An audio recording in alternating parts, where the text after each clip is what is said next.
Thimmarajupalli TV అందరూ చాలా కొత్త వాళ్ళండి. మోస్ట్లీ అందరూ ఊరి నుంచి వచ్చారు, కళలతో వచ్చారు.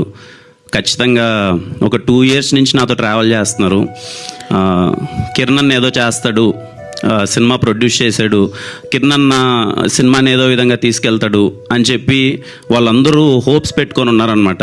అందుకే నాకు వీలైనంత తిమ్మరాజుపల్లి టీవీ సినిమాని చిన్న సినిమాలో చూడకున్నా ఖచ్చితంగా వీళ్ళందరి కళ రేపు రిలీజ్ అయిన తర్వాత ఒపీనియన్ అన్నది మీది, కానీ రిలీజ్ అయ్యేంత వరకు థియేటర్కి వచ్చేంత వరకు అంత వీలైనంతగా ప్రమోట్ చేస్తున్నాను. బికాజ్ వీళ్ళందరూ అంటే ఇందాక సార్ అన్నట్టు 25 ఏళ్ల కళ వాళ్ళది, కొంతమంది 10 ఏళ్ల కళ, కొంతమంది 6 ఏళ్ల కథ, కానీ వాళ్ళ స్టోరీస్ మాత్రం వింటే ఒక్కొక్కరివి కళ్ళల్లో నీళ్ళు వచ్చేస్తాయి.